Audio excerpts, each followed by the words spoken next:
अब आज हम बात करेंगे रेंज फंक्शन की।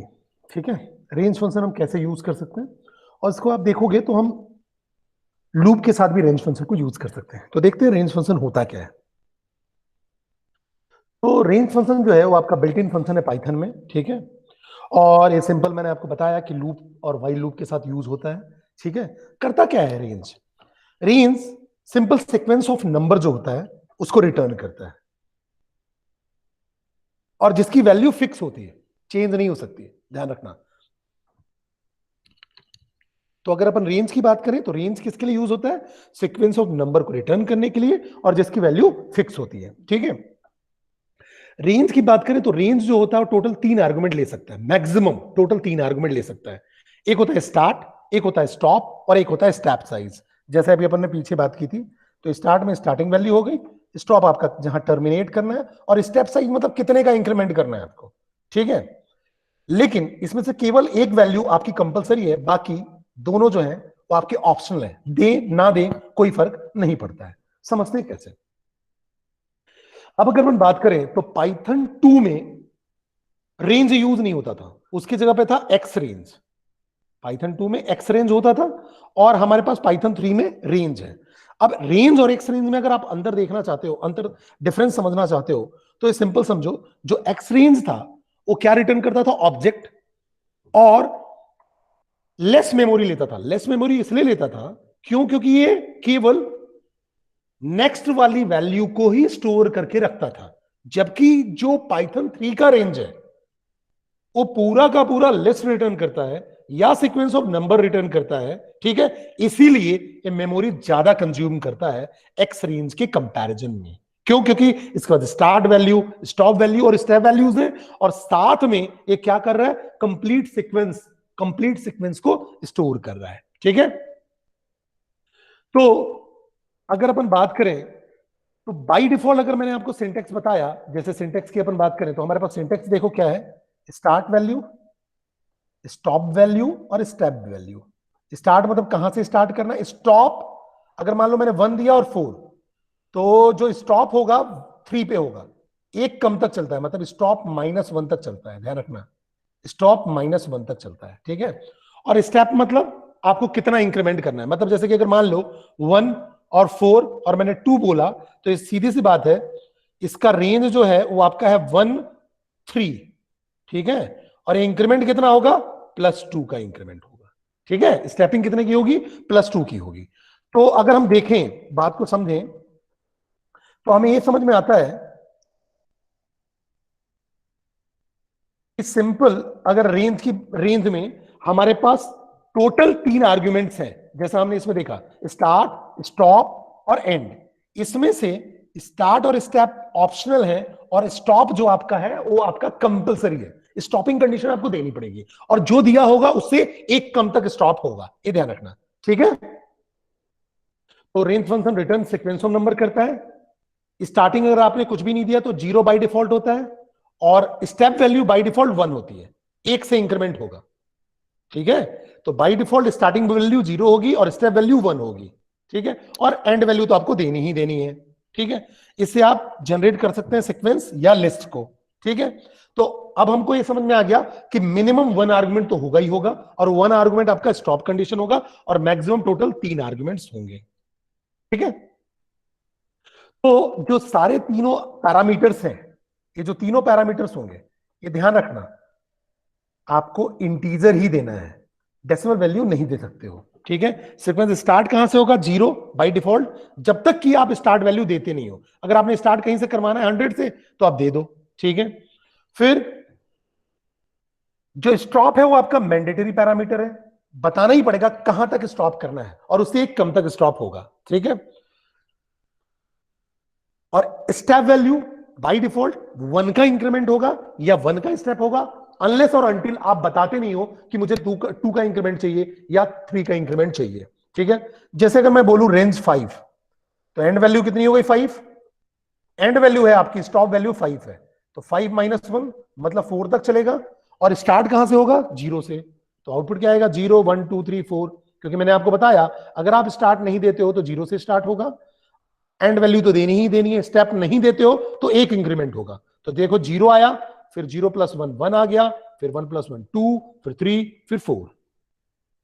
देन अगर रेंज 1, 10 दिया तो देखो मैंने स्पेसिफाई कर दिया स्टार्ट 1 से चलना है और 10 तक, तो 10 - 1 तक, तो आउटपुट क्या आएगा 1 2 3 4 5 6 7 8 9, क्योंकि इंक्रीमेंट कितना होगा +1 का, क्योंकि आपने स्टेप वैल्यू नहीं दी है तो ऑटोमेटिकली +1 का इंक्रीमेंट होगा। ठीक है, अगली बात करें तो 10 21 2, 10 21 और 2। अब आप देखो आपने सब कुछ बताया हुआ है, स्टार्ट कहां से करना है 10 से, लेकिन इंक्रीमेंट 2 का करना है, तो 10 के बाद आएगा वैल्यू 12, 12 के बाद आएगा वैल्यू 14, 14 के बाद आएगा 16, 16 के बाद 18, और ये एक कम तक ही चलेगा 20 तक ही, तो 18 के बाद 20, क्योंकि स्टॉप -1 तक चलता है। ठीक है, अब अगर हम बात करते हैं एक एक केसेस की, जब हम केवल एक वैल्यू पास करें, when we pass one parameter only, जब हम केवल एक वैल्यू पास करें तो क्या होगा। ठीक है, तो जैसे अगर मैंने एक वैल्यू पास की, जैसे बोला रेंज n, तो ये क्या कहलाएगा आपका, ये आपका केवल स्टॉपिंग कंडीशन है और आपका आउटपुट आता है 0 से लेकर n-1 तक। जैसे मैंने बोला z = रेंज 6, तो प्रिंट z करोगे तो आपका रेंज बताएगा कि इसका रेंज क्या है 0,6। ठीक है, तो अगर आप सिंपल रेंज का ऑब्जेक्ट प्रिंट कराना चाहते हो, सिंपल रेंज का ऑब्जेक्ट, तो रेंज का ऑब्जेक्ट प्रिंट कराने के लिए आपको उसको जेड में आपने रख लिया या किसी वेरिएबल में रख दिया और आपने रेंज प्रिंट करा लिया। ठीक है, अब अगर आप इसकी पूरी लिस्ट प्रिंट कराना चाहते हो, वैल्यूज मतलब 0,6 का मतलब अगर आप देखो तो इसकी वैल्यूज क्या है लिस्ट के टर्म में, लिस्ट के टर्म में इसकी वैल्यूज होंगी 0 1 2 3 4 5, क्यों, क्योंकि स्टार्ट 0 से होगा और एक एक का इंक्रीमेंट होगा क्योंकि स्क्रैप वैल्यू नहीं है, और 6 - 1 तक चलेगा। तो वैसा अगर आप चाहते हो तो सिंपल क्या करना पड़ेगा, z = रेंज 6 आपने लिखा, अब इसको लिस्ट में कन्वर्ट करो। कैसे कन्वर्ट करोगे, x = आपने लिस्ट और लिस्ट के अंदर पास कर दिया z, तो अब इसकी टोटल वैल्यू आ जाएगी। जब आप प्रिंट x करोगे तो अब आपके पास ये आउटपुट आएगा। मतलब जब सिंपल आप रेंज को प्रिंट कराओगे तो रेंज बताएगा, अगर रेंज की वैल्यू प्रिंट करानी है तो आपको उसको लिस्ट में कन्वर्ट करना है, तो लिस्ट फंक्शन के थ्रू कन्वर्ट करोगे। लिस्ट फंक्शन में वो आप वेरिएबल का नाम पास कर दो, जैसे ही पास हुआ x की वैल्यू कन्वर्ट हो गई टोटल लिस्ट में। ठीक है, तो the function list accept range object and convert it into a list values, and these values are automatically the numbers from 0 to n-1 in the argument passed to the function range। अब क्या होगा जब हम negative number पास करेंगे, जैसे आपने range -6 किया तो b = लिस्ट z और प्रिंट आपने b किया, तो बट ऑब्वियस है कोई भी आउटपुट नहीं आएगा। क्यों नहीं आएगा कोई भी आउटपुट, क्योंकि रेंज जो होता है वो पॉजिटिव वैल्यू के लिए होता है इन जनरल, नेगेटिव के लिए कैसे होगा आगे की स्लाइड्स में डिस्कस करेंगे। लेकिन अगर आपने रेंज नेगेटिव दिया तो आपको क्या करना पड़ेगा, बैकवर्ड चलना पड़ेगा, बैकवर्ड पॉसिबिलिटी नहीं है, नहीं है अभी। ठीक है, तो यहां आपको एम्प्टी लिस्ट मिलेगी, एरर नहीं आएगा लेकिन लिस्ट में कोई भी वैल्यू नहीं मिलेगी। क्यों, क्योंकि समझो अगर आपने 6 बोला तो स्टार्टिंग वैल्यू हो गई 0, एंड वैल्यू हो गई 5। ठीक है, अगर +6 हम बोलते तो स्टार्टिंग वैल्यू हो गई 0 और एंड वैल्यू हो गई 5, तो आउटपुट क्या आ गया 0 1 2 3 4 और 5। लेकिन अगर आपने -6 बोला तो याद करो स्टार्टिंग वैल्यू तो 0 है, तो आपको तो राइट साइड में बढ़ना है ना, आगे आगे राइट साइड में जाना है। ये कहां जा रहा है, ये आपको तो बैक में लेके जा रहा है। ठीक है, इसके आपको किस साइड में जाना है, लेफ्ट साइड में, तो केवल राइट कंपेटिबिलिटी है, राइट साइड में आप बढ़ सकते हो आगे। अगर ये पॉजिटिव होता तो आप 0 से आगे बढ़ते, अब यहां 0 से पीछे जाना पड़ रहा है, इसलिए पॉसिबल नहीं है। जब अगर आपको पॉसिबल ऐसा हो कि आप राइट साइड में मूव कर पा रहे हो, अगर राइट साइड में मूव कर पा रहे हो तो नेगेटिव वैल्यू भी अलाउड है। अदरवाइज जब आपको राइट साइड में, सॉरी 0 के लेफ्ट साइड में बढ़ना है तो बट ऑब्वियसली आपको कोई भी वैल्यू नहीं मिलेगी या एम्प्टी लिस्ट मिलेगा। तो ध्यान रखना, the output is an empty list denoted by simple square bracket. इसका मतलब ये क्या बताना चाह रहा है कि ये सिंपल राइट साइड में मूव करता है और स्टार्ट कहां से होना चाहिए, 0 से, तो 0 का राइट आपका ये हुआ, इधर आपको तो केवल पॉजिटिव मिलेगी, नेगेटिव मिलेगा ही नहीं, इसीलिए कोई भी वैल्यू नहीं मिल रही है। अब जब हम 2 पैरामीटर्स पास करते हैं तो क्या होता है, 2 पैरामीटर्स का मतलब m हुआ, m से चालू होगा और n-1 तक चलेगा, m स्टार्टिंग पोजीशन हो गया और n आपका एंड पोजीशन हो गया, तो n-1 तक चलेगा और स्टेपिंग 1 ही की होगी, एक एक वैल्यू ही इंक्रीमेंट होगा। तो जैसे आपने बोला z = रेंज 4,14 प्रिंट z, तो आ जाएगा रेंज 4,14। इसको लिस्ट में चेंज कर लो, अगर आपने लिस्ट में चेंज किया तो आप प्रिंट कराओगे तो आउटपुट क्या आ जाएगा 4 देन 5 से लेकर 13 तक। Is that clear to all of you? Yes और नो? बात समझ में आ रही है बेटा? बोलो बच्चे, क्लियर हो रहा है या नहीं हो रहा है? बताओ बेटा, यहां तक कोई डाउट तो नहीं है किसी को? ठीक है। अब अगर मान लो, अगर हम ग्रेटर वैल्यू देते हैं पहला, जैसे हमने बोला x इक्वल टू रेंज 30,5 और फिर इसको लिस्ट में कन्वर्ट किया और प्रिंट किया, तो देखो समझते हैं, मैंने कहां से चालू करना चाहता हूं 30 से, और जाना कहां से चाहता हूं 4 तक, 4 तक। ठीक है, तो याद करो हम हर समय राइट मूव करते हैं, राइट मूव करने में आपको 30 के बाद 31 मिलना चाहिए क्योंकि स्टेपिंग 1 1 का होगा, फिर 32 33 34, लेकिन यहां वैल्यू क्या हो रही है? डिक्रीज हो रही है। यहां तो वैल्यू डिक्रीजिंग ऑर्डर में, जबकि यहां इंक्रीजिंग ऑर्डर में आपको वैल्यू मिलनी चाहिए थी। तो अगर ये पहली वाली वैल्यू बड़ी है दूसरी वाली से, तो पक्का एम्प्टी लिस्ट आएगी, क्योंकि राइट साइड में बढ़ने पे उसकी वैल्यू बढ़ेगी, जबकि यहां वैल्यू क्या मिल रही है? एंड पोजीशन आपको छोटी मिल रही है, इसलिए कोई भी लिस्ट नहीं मिलेगी, क्योंकि यहां एंड स्पेसिफाई जो हो रहा है वो सही नहीं है। क्यों नहीं है? क्योंकि आपके पास पहली वैल्यू 30 है, 30 से आगे जब आप एक एक इंक्रीमेंट करोगे तो 31 32 33 34, 4 तो कभी आएगा ही नहीं आएगा, इसलिए आपको लिस्ट जो मिलेगी वो एम्प्टी मिलेगी। ठीक है, अब अगर इस केस में मैं निगेटिव वैल्यू 2 के केस में पास कर दूं तो क्या होगा, समझते हैं। जैसे कि देखो, अब समझना, अब मैंने -14 और 4 दिया, -14 और 4। अब मैं पहले देखूंगा, मैंने आपको बोला ना कि निगेटिव देते हैं तो हर बार आउटपुट नहीं आया ऐसा जरूरी नहीं है, कब आएगा देखो। अब मैंने जब -14 दिया तो मैं राइट साइड में बढ़ता हूं, तो राइट साइड में बढ़ूंगा तो आएगा -13, -14 पहले आया, फिर -13, फिर -12, -11, -10, -9, -8, -7, 6 4 3 2 1, फिर 0 1 2 3 4 आ रहा है ना। तो राइट साइड पे बढ़ने पे एंड पोजीशन अगर आ रही है तो रिजल्ट आएगा, भले ही निगेटिव वैल्यू हो, क्योंकि मतलब हमको करना क्या है, ये जो आपकी स्टार्टिंग पोजीशन है वो छोटी होनी चाहिए, वो स्मॉलर देन एंड पोजीशन पे होनी चाहिए। तो यहां हो रहा है, अगर आप देखो तो -14 है, अब -14 से मैं जैसे ही राइट साइड में बढ़ूंगा तो मेरे पास -13, -12, -11, -10, -9, -8, -7, -6, -5, -4, -3, -2, -1, -0, 1 2 3 और 4 आपका लास्ट पोजीशन है, तो एक कम तक चलेगा। ठीक है, तो प्रिंट करने पे आपका पूरा का पूरा आउटपुट आएगा। Is that clear to all of you? Yes और नो बेटा, बताओ ये समझ में आया कि नहीं आया? क्लियर है? बनेगा? बोलो बच्चे, क्लियर है नहीं है? ठीक है, अब बात करते हैं। तो अभी बड़े सिंपल सिंपल से हैं, जैसे कि मैंने बोला -20, -10, तो पहली वैल्यू छोटी होनी चाहिए, तो -20 छोटा होता है, -10 मतलब सीधी सी बात है -11 तक चलेगा, उसके बाद -10 आता, तो देखो ये आउटपुट आ जाएगा, कोई दिक्कत नहीं है। जब आप इसको लिस्ट में कन्वर्ट करोगे फिर आउटपुट लोगे तो आउटपुट आ जाएगा। ठीक है, अब आपने बोला -10 -20, अब देखो ये बड़ी वैल्यू है, -10 बड़ी वैल्यू है तो एम्प्टी लिस्ट आएगी। ठीक है, फिर -10, -20, बट ऑब्वियसली एम्प्टी लिस्ट। अब जब हम 3 पैरामीटर्स देते हैं तो m, n, s, तो m से n-1 तक, और स्टेप जो दोगे उस स्टेप तक बढ़ेगा। जैसे मैंने बोला 2, 20, 2, तो अब ये दो स्टेप बढ़ेगा, मतलब 2 के बाद आएगा 4, 4 के बाद आएगा 6, 6 के बाद 8, 8 के बाद 10, 12, 14, 16, 18, क्योंकि 20 से एक कम तक चलेगा, 19 तक चलेगा। ठीक है, तो 19 से पहले 18 आ गया, अब 18 को जब जैसे ही बढ़ाऊंगा तो 20 आ जाएगा, तो 20 नहीं लेगा क्योंकि 19 तक ही चलना है, क्योंकि n-1 तक चलना है, तो ये सीधा आपका 18 तक आउटपुट आ जाएगा। अब जैसे अगर हम बात करें, रेंज आपका दिया हुआ है 15, 4, -3।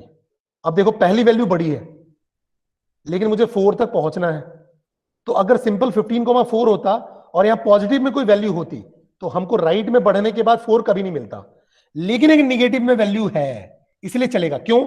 क्योंकि जो भी यहां स्टेप वैल्यू होती है उसको हम ऐड कर देते हैं, तो -3 है तो ऐड करेंगे तो +15 - 3 12, 12 - 3 9, 9 - 3 6, 6 - 3 3 आएगा, लेकिन आपने 3 दिया, अब 3 - 3 0 हो जाएगा और उससे आपको नीचे जाना ही नहीं है। ठीक है, तो आप देखो आपको जाना कहां तक था? केवल 4 तक, 4 - 1 मतलब, ठीक है, मतलब एक कम तक ही जाना था ना, तो आपके पास वैल्यूज कहां तक आएंगी? एंड पोजीशन से पहले तक ही, तो 15, 12, 9 और 6 आ गया। क्यों? क्योंकि आप देखो 15, 4, -3 ले रहे हो, तो आपको एक कम तक ही जाना है। ठीक है, एक कम तक मतलब आपको एक वैल्यू कम लेनी है, तो आपका ये जो आउटपुट आएगा वहां तक आएगा। और यहां देखो पहली वैल्यू आपकी बड़ी है और ये दूसरा छोटा है, तो इन जनरल ये चलता नहीं, लेकिन ये निगेटिव साइन होने के चलते ये चल जा रहा है। ठीक है, तो अब यहां देखो अगर मैंने बोला 10, 15, 20, अब 10, 15, 20, तो बट ऑब्वियस है 10 तो आउटपुट आ जाएगा, लेकिन उसके बाद जैसे ही मैं स्टेपिंग करूंगा तो +20 करूंगा, जो इस रेंज से बाहर जा रहा है, क्योंकि 30 और हमें चलना कहां तक है, 15 तक ही है, तो दूसरा कोई भी आउटपुट नहीं आएगा।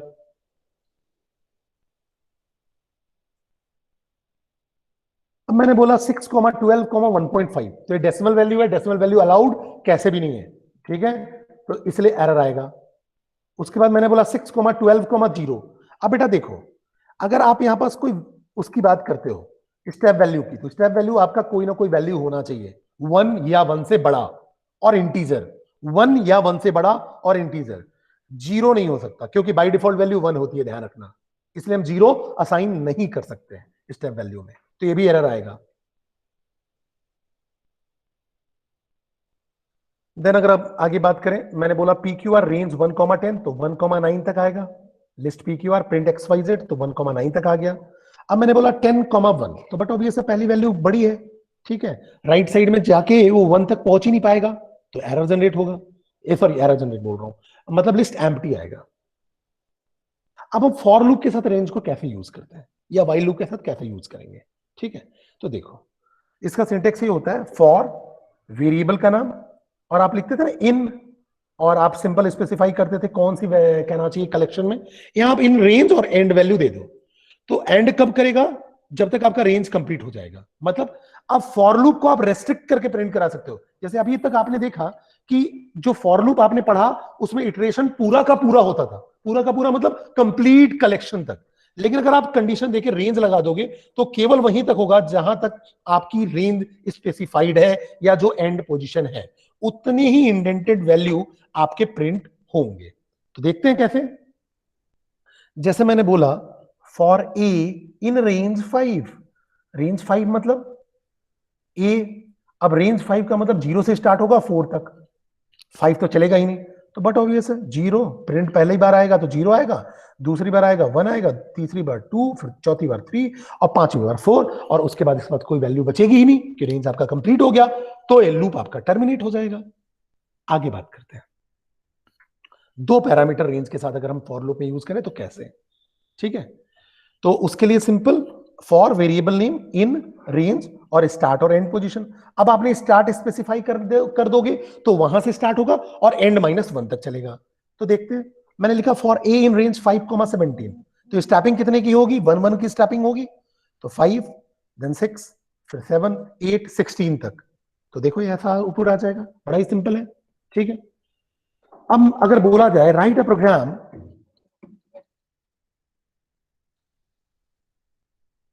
अगर आपसे बोला जाए राइट अ प्रोग्राम,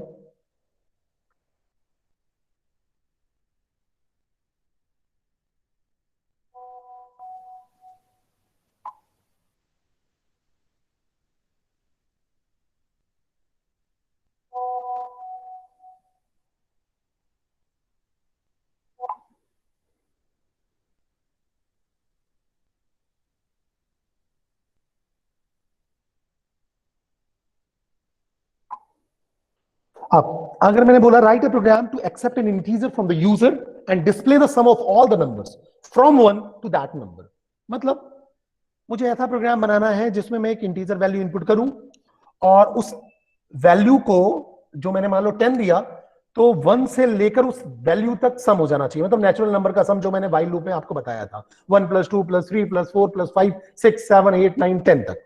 तो जैसे अगर मान लो मैंने बोला num equal to int, int में मैंने चेंज कर दिया, इंटीजर फंक्शन यूज किया, या इवैल फंक्शन यूज कर लो।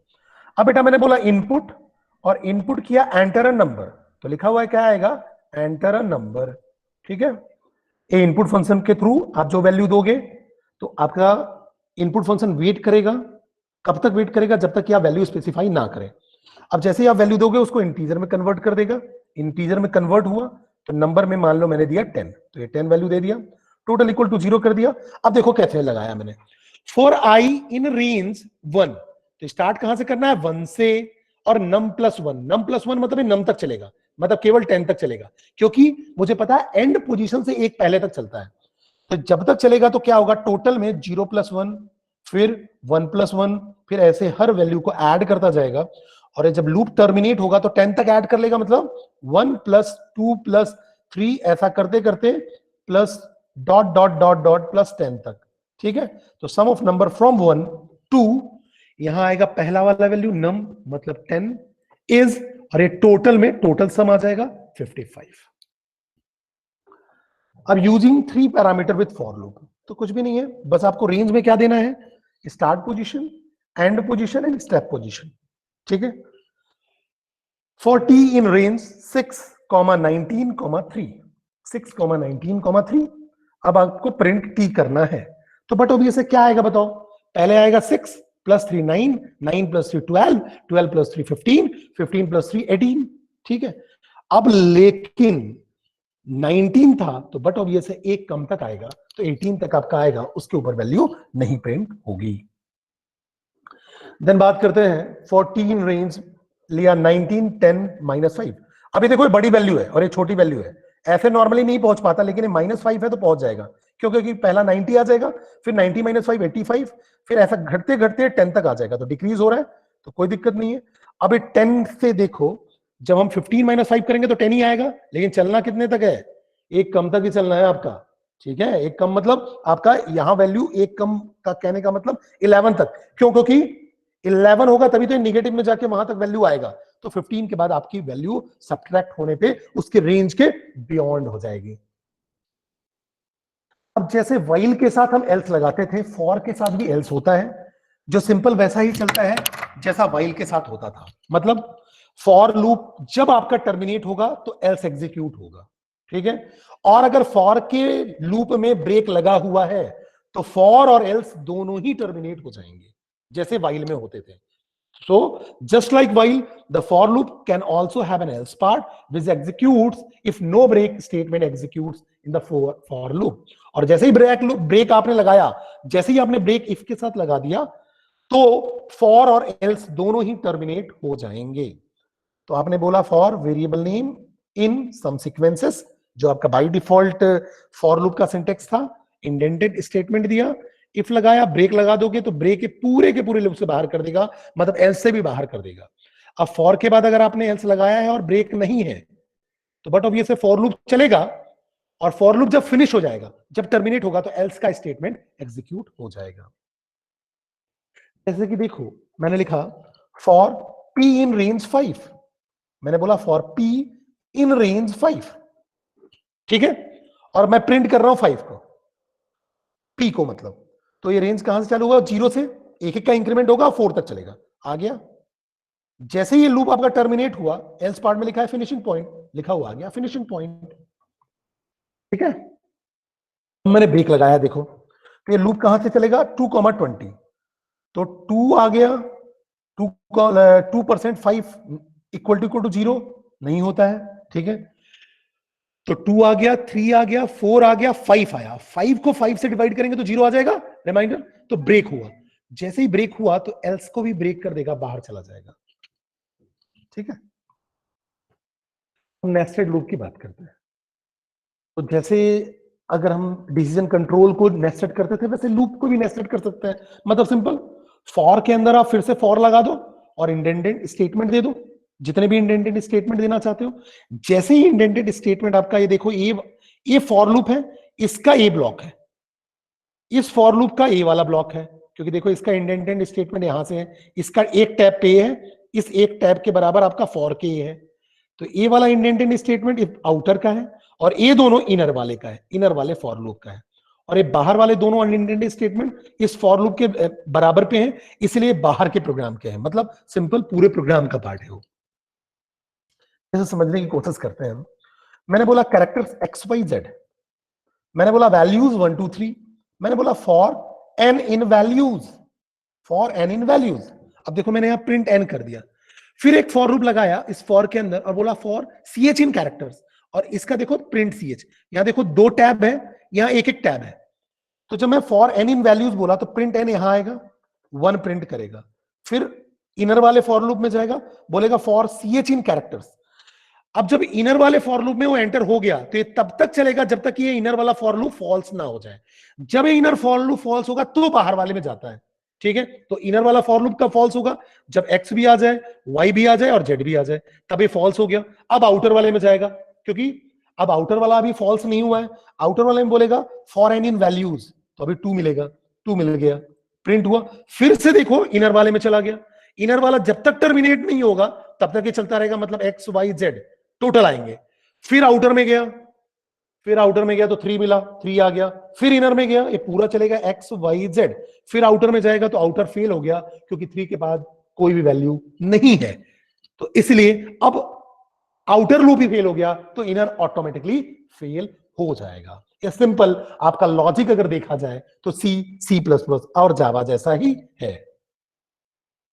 अब अगर आपसे बोला जाए write a program to print the following pattern, तो आप देखते थे C++ में आपको ढेर सारा लॉजिक लगाना पड़ता था, और जावा में यहां ऐसा कुछ भी जरूरत नहीं है।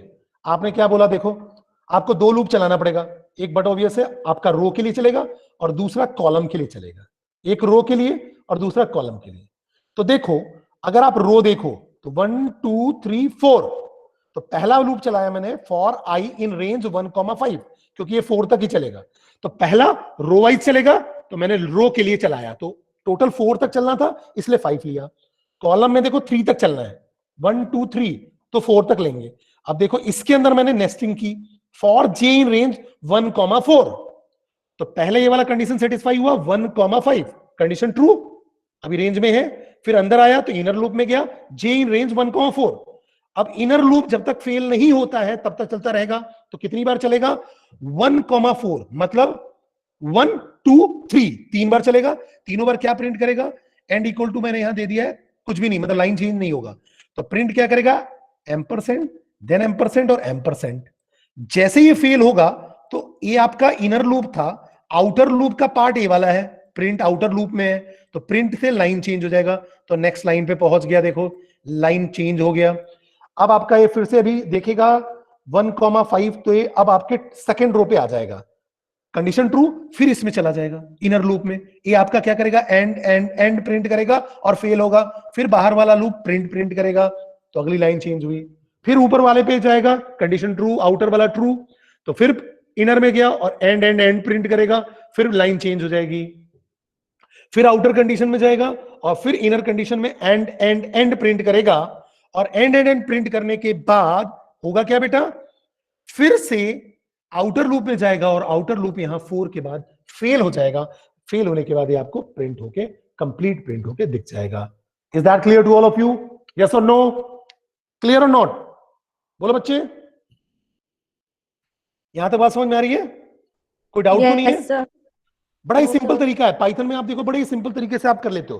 सिंपल आपको क्या करना है, एक आउटर लूप लगाना है, फिर इनर लूप लगाना और प्रिंट कर देना है। ठीक है, ऐसे ही कुछ और प्रोग्राम, जैसे कि अगर देखो इसी प्रोग्राम को मुझे अगर सिंगल लूप के थ्रू करना होता तो और इजी है। देखो सिंगल लूप कैसे करूंगा, मैंने बोला फॉर आई इन रेंज 1,5, ठीक है, मतलब किसके लिए हो गया? रो के लिए। और मैंने डायरेक्ट बोल दिया प्रिंट, किसको प्रिंट करना चाहते हो? एम्परसेंड साइन को, और मल्टीप्लाई 3, मतलब 3 बार। तो देखो ये 3 बार मल्टीप्लाई 3 प्रिंट कर दिया। अब अगला फिर से रो चेंज हुआ, रो चेंज, प्रिंट आने के बाद, प्रिंट होने के बाद रो ऐसे ही ऑटोमेटिकली चेंज हो गया, इस रो पे पहुंचा। आपका लूप सही है, 4 तक चलेगा लूप, क्योंकि तो फिर क्या प्रिंट कर देगा? एम्परसेंड को 3 बार, फिर प्रिंट किया और लाइन चेंज हो गया। फिर आपका आउटर में जाएगा, लूप फिर सही है क्योंकि ये 4 तक चलना है, अभी तीसरी बार चला और फिर प्रिंट किया, फिर लाइन चेंज कर दिया प्रिंट से। फिर ऊपर जाएगा, 4 आया, कंडीशन ट्रू, फिर प्रिंट करेगा 3 बार, और जैसे ही फिर ऊपर जाएगा तो फॉर लूप आपका फेल हो जाएगा, क्योंकि 4 से ऊपर नहीं चलेगा। तो आउटपुट आपको 4 बार के रो में वही एम्परसेंड साइन आ रहा है। तो आप देखो तो दोनों के आउटपुट सेम है। ठीक है, तो आप ऐसा भी कर सकते हो। अब अगर आप देखो, आपको इस टाइप का आपको प्रिंट करना है, हैश पहले एक बार, फिर हैश है 2 बार।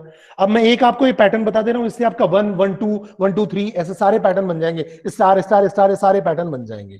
तो देखो आपको पहले रो काउंट करो कितने चलाने, 1 2 3 4 5 6, बड़ा ही सिंपल है। तो 7 तक ले लिया क्योंकि एक कम तक चलेगा। दूसरा देखो, आपको कॉलम क्या करना है ना, प्रोग्रेसिव ऑर्डर में करना है। प्रोग्रेसिव मतलब पहली बार में एक बार चलना है, दूसरी बार में 2, तीसरी बार में 3, चौथी बार में 4, पांचवी बार में 5, छठवीं बार में 6। तो चलेगा कितनी बार? पहली बार 1 चलेगा और हर बार एक बढ़ते जाना है। तो जो फॉर लूप के अंदर इनर लूप लिया मैंने, वो क्या करूंगा, जे इन रेंज 1, मतलब पहली बार 1 और हर बार एक एक इंक्रीमेंट करते जाओ। और इस फॉर लूप का पार्ट है ये वाला प्रिंट, और इस आउटर फॉर लूप का पार्ट है प्रिंट, केवल प्रिंट। ये प्रिंट क्या करेगा? लाइन चेंज करने का काम करेगा। तो जैसे ही पहली कंडीशन ट्रू हुई, कंपाइलर अंदर आएगा, बोलेगा 1, तो कंडीशन ट्रू, प्रिंट करेगा हैश, ठीक है, प्रिंट करेगा हैश। और पहली बार तो ये 1 ही है, तो अब क्या करेगा, ये फेल हो जाएगा 1 के बाद, और अगला प्रिंट है वो आउटर का है, तो अब लाइन चेंज हो गया। अगली बार क्या हो गया, आई की वैल्यू हो चुकी है 2, तो पहली बार जो हैश प्रिंट होगा 1 के लिए प्रिंट हो गया। दूसरी बार अभी आई की वैल्यू हो चुकी है 2, तो 2, तो 2 प्रिंट हो गए, और फिर तब फेल हुआ और प्रिंट से लाइन चेंज हो गया। लाइन चेंज होने के बाद फिर से आउटर में गए, आउटर अभी ट्रू है, ठीक है, लेकिन अब आई की वैल्यू हो चुकी है 3, तो ये 3 बार प्रिंट हो गया। अब आई की वैल्यू 4 हो गई अगली बार, तो 4 बार प्रिंट हो गया। फिर 5 हुई, 5 बार प्रिंट हुआ, फिर प्रिंट से लाइन चेंज हो गया। अब 6 के लिए फिर से चला और 6 प्रिंट हुए और प्रिंट से लाइन चेंज हुआ। लेकिन जब अगली बार ये ऊपर जाएगा तो 6 तक ही चलेगा, क्योंकि 7 - 1 तक चलता है, तो प्रिंट होने के बाद बाहर आ जाएगा, ठीक है। वैसे ही अगर आप देखो, अगर उल्टे आपको चलाने हैं, मतलब आपको पहले क्या करना है, 5 टाइम्स किसी को चीज को प्रिंट करना है, फिर 4, फिर 3, फिर 2, फिर 1, तो सिंपल क्या कर दो, आप यहां बड़ी वैल्यू लो, पहला 5 चलना है और 0 तक चलना है।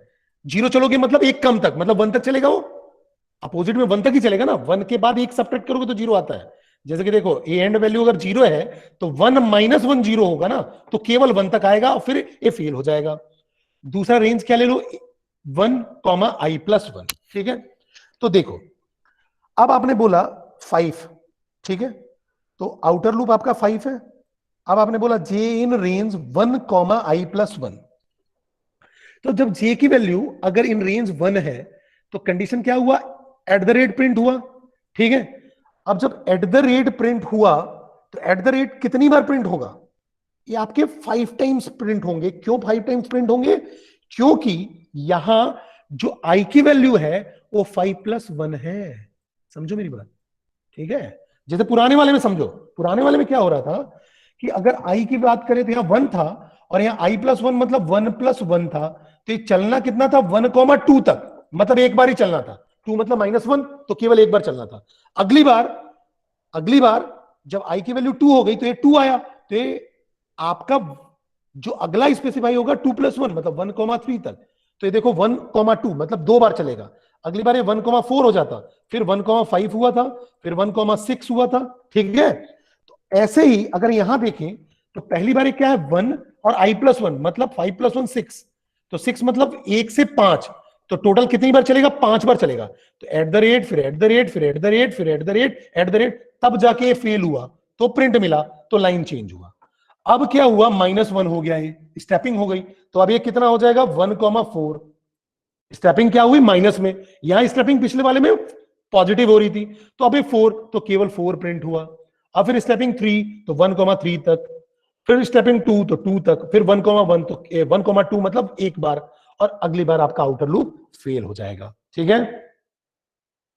तो वैसे ही अगर आप चाहते हो कोई ऐसा प्रोग्राम बनाना जिसमें हम यूजर जो भी वैल्यू दे 1 से उस वैल्यू तक प्रिंट करना है, और कब तक ऐसा करते रहना है, जब तक कि 0 ना दे दे, जब तक 0 ना दे दे।